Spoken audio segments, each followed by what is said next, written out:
Très bien, nous commençons, Inch'Allah. Bismillah, Alhamdulillah, wassalatu wassalamu ala rasulillahi, amma ba'd. Mes frères, mes sœurs, c'est avec beaucoup de joie que je me lance dans cette intervention, car cette intervention va porter sur le cheminement.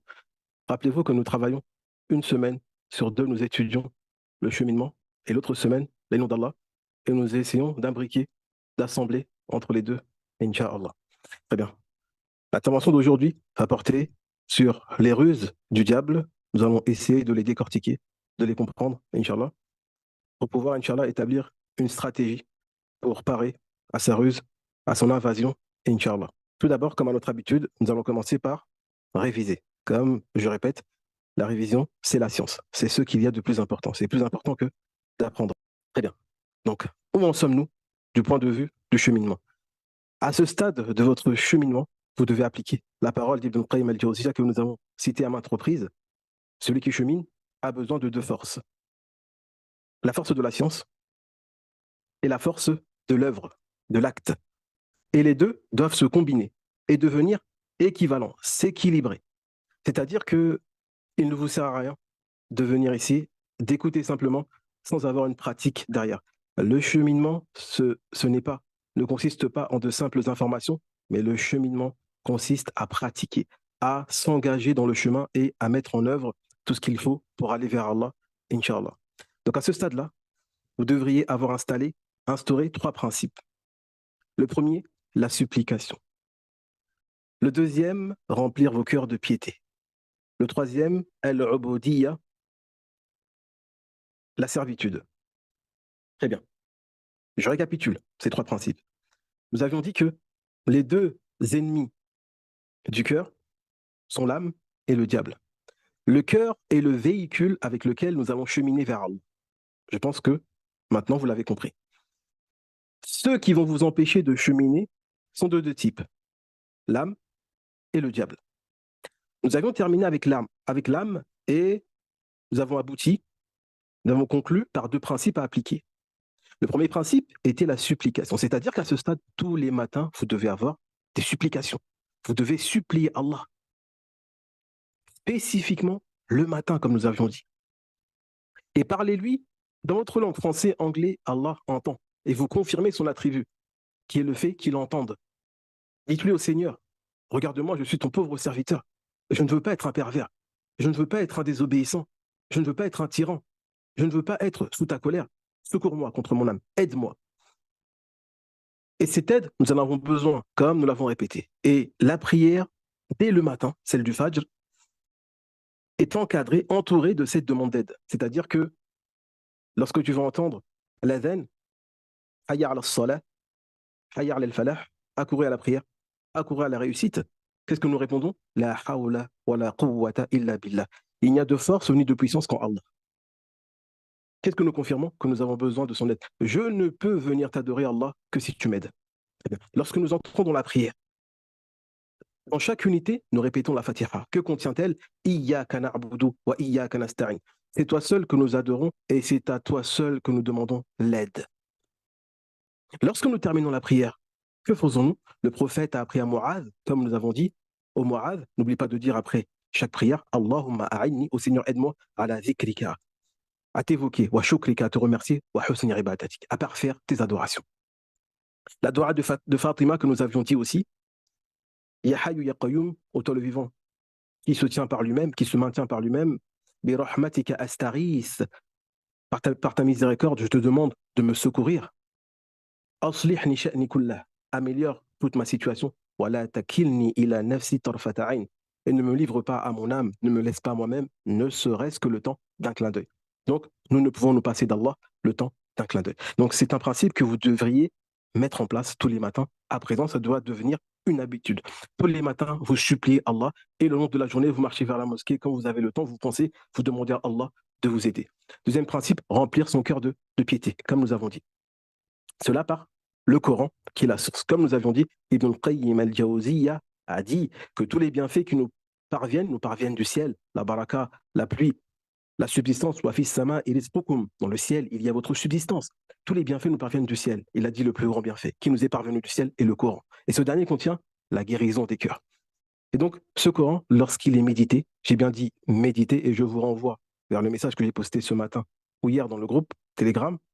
Et je vous renvoie aussi vers la chaîne YouTube où nous avions expliqué comment méditer. Donc il faut méditer. La méditation est ce qui va tracter l'information vers le cœur, va loger l'information dans le cœur pour lui donner une réalité que vous allez ressentir. Donc comme nous avions dit, connaître le jour dernier est un fait, mais vivre le jour dernier à l'intérieur est autre chose. Et cela s'obtient par la méditation. Il y a deux choses à acquérir, j'ai dit, la connaissance d'Allah et la connaissance du jour dernier. Comme le Très-Haut a dit, celui qui aura craint de comparaître devant son Seigneur, qui aura interdit à l'âme la passion, le paradis sera sa demeure. Nous avions dit, celui qui aura craint de comparaître. Craindre est une action du cœur. Donc c'est avec le cœur que nous allons craindre. Comment nous allons faire? Nous allons remplir ce cœur par la connaissance. Celui qui aura craint de comparaître devant son Seigneur. Donc il faut connaître ce Seigneur et savoir quand est-ce que nous comparons au jour dernier. Qu'est-ce que ce jour dernier? Que se passera-t-il? L'alliance des deux, lorsque ces derniers habitent le cœur, le serviteur acquiert la force, la capacité de dire non à l'âme. Celui qui aura craint de comparaître devant son Seigneur et qui aura interdit à l'âme sa passion, certes, sa demeure sera le paradis. Dans Surat Ar-Rahman aussi, il a dit, celui qui craint de comparaître devant son Seigneur aura deux jardins. Très bien. Le troisième principe était al-ubudiyya, la servitude. Nous avions dit que nos origines, qui sont dépréciatives, pas nobles, nous venons d'une ville, nous venons de la boue malléable, de la terre. La terre n'est pas précieuse, comme l'or ou l'argent, donc nos origines ne sont pas nobles. Donc, nous sommes apprêtés à être des serviteurs, des esclaves. Et le Très-Haut dans le Coran a fait les éloges de ces esclaves-là, de ces serviteurs-là. Et ces personnes-là sont les prophètes. Donc le Très-Haut, lorsqu'il veut faire les éloges des plus grands serviteurs, il les appelle serviteurs. Les plus grands serviteurs sont les prophètes. Et il les nomme serviteurs. Nous comprenons de cela que le plus haut niveau, le plus haut degré que peut atteindre un humain, c'est la servitude. Être reconnu auprès d'Allah comme étant un serviteur. Et pour nous, c'est un honneur qu'Allah nous permette, vu nos origines, de devenir ses serviteurs. Et nous avions dit que cet aspect-là, nous devons le développer. Nous avons donné les caractéristiques du serviteur. Et ensuite, le but était de pouvoir regarder la vie, la religion tout entière avec le prisme de la servitude. Et donc, j'ai dit à cette étape-là, la désobéissance nous gêne. Pourquoi? Parce que nous sommes conscients que nous sommes dans la maison du Maître. Tout l'univers, c'est chez lui. Tout l'univers lui appartient. Nous sommes dans la maison du Maître. Il nous observe comme un maître. Nous sommes travailleurs, servants chez lui. Nous utilisons les ustensiles de sa maison pour lui désobéir. Les bienfaits d'Allah pour lui désobéir. C'est très grave. Lorsque nous regardons avec le prisme de la Ubudiyya, tout se comprend. Nous avions dit aussi que maintenant, vous avez développé cette servitude par rapport aux adorations. C'est-à-dire que vous dites, ah, pour être un bon serviteur, mieux que les autres, je vais faire plus, parce que j'aurai une augmentation, parce que le maître m'appréciera plus, parce que le maître va m'honorer plus que les autres. Et même que nous avions dit, lorsque nous sommes en retard au travail, c'est-à-dire le travail pour nous, c'est l'adoration. Je n'ai créé les djinns et les hommes que pour qu'ils m'adorent. C'est ça notre travail. Lorsque nous sommes en retard à notre travail, c'est-à-dire la prière, c'est exactement, voire pire, que lorsque nous sommes en retard pour le travail physique. Il y a de la gêne qui se crée. Nous sommes mal à l'aise. Je suis en retard, je me blâme, je me fais des remontrances, des reproches. Je me dis, que va penser mon maître de moi? Vous vous dites directement, quand vous êtes en route vers la mosquée, je suis en retard. Très bien. Lorsque je vais être en sojoud, je vais demander pardon au maître. Je vais m'excuser de mon retard. Et à la prochaine prière, je vais venir plus tôt. Comme au travail, je vais faire des heures supplémentaires pour rattraper. Je vais venir plus tôt, Inch'Allah. Je vais venir avant la veine. Comme ça, je rattrape ce que j'ai fait ce jour-ci. C'est comme ça qu'il faut réfléchir avec le prisme de la Ubudiyya et l'étendre à tous les aspects de la vie. De même que l'épouse, à la maison, elle aussi, va regarder les choses sous le prisme de la Ubudiyya. Elle se dit que lorsque je vais obéir à mon mari, lorsque je vais aider à la maison, lorsque je suis en train de nettoyer, faire la vaisselle et d'autres tâches, elle doit se dire, c'est par soumission, non pas au mari, mais au maître. Je fais ça pour faire plaisir au maître et je fais plaisir au maître à travers l'obéissance au mari. Et lorsqu'elle fait ces choses-là, elle doit développer à travers ces choses-là sa servitude envers le maître. Elle se dit, le maître aime ce que je suis en train de faire.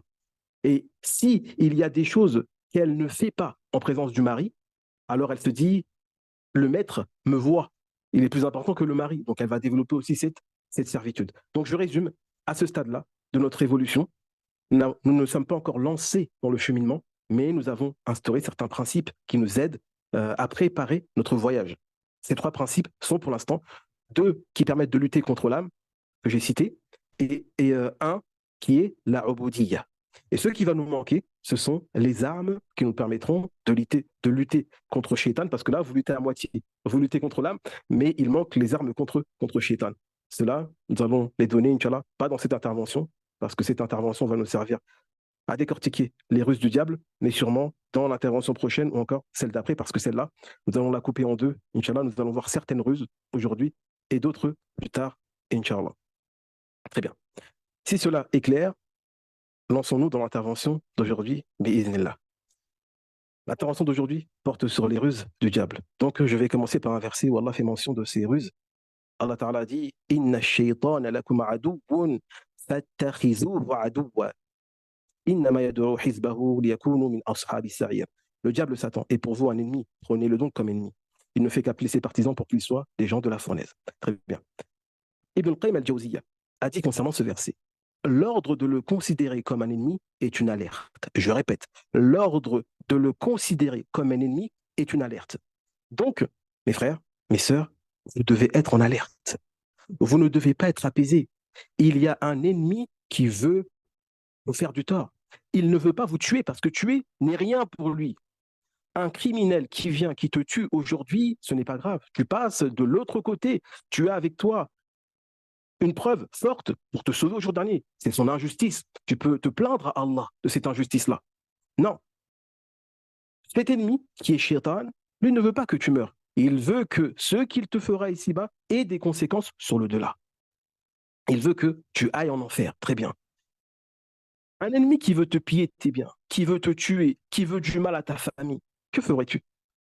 Tu t'assiras tranquillement dans ta voiture, tu iras au travail, tu dormiras, ensuite tu prendras une douche, tu te mettras devant la télé, tu feras comme si de rien. Non, tu te protégerais, tu fuirais ta maison, tu fuirais ta voiture, tu te cacherais, tu ferais les causes, tu te plaindrais à la police, tu ferais plein de causes.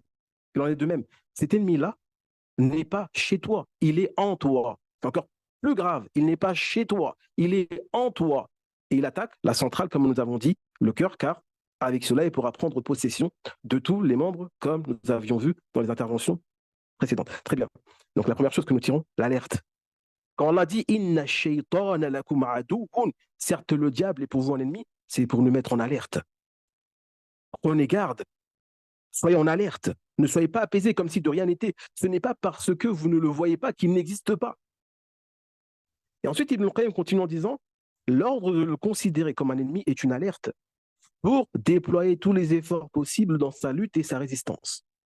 C'est bien. Donc, dans quel but Allah nous alerte? Prenez-le donc comme ennemi, c'est-à-dire déployer tous les efforts possibles dans la lutte et dans la résistance contre cet ennemi. Donc, les deux choses que nous tirons, l'alerte et déployer les efforts. Donc, si vous avez compris ce qu'il veut vous faire, alors vous allez déployer tout ce qui est en votre possibilité pour lutter comme un ennemi physique, mais celui-ci est bien pire. Ensuite, il dit, comme s'il était un ennemi qui ne faiblit ni ne manque à combattre le serviteur à chaque respiration. Donc ça montre son acharnement sur lequel nous allons développer maintenant, Inch'Allah. Très bien.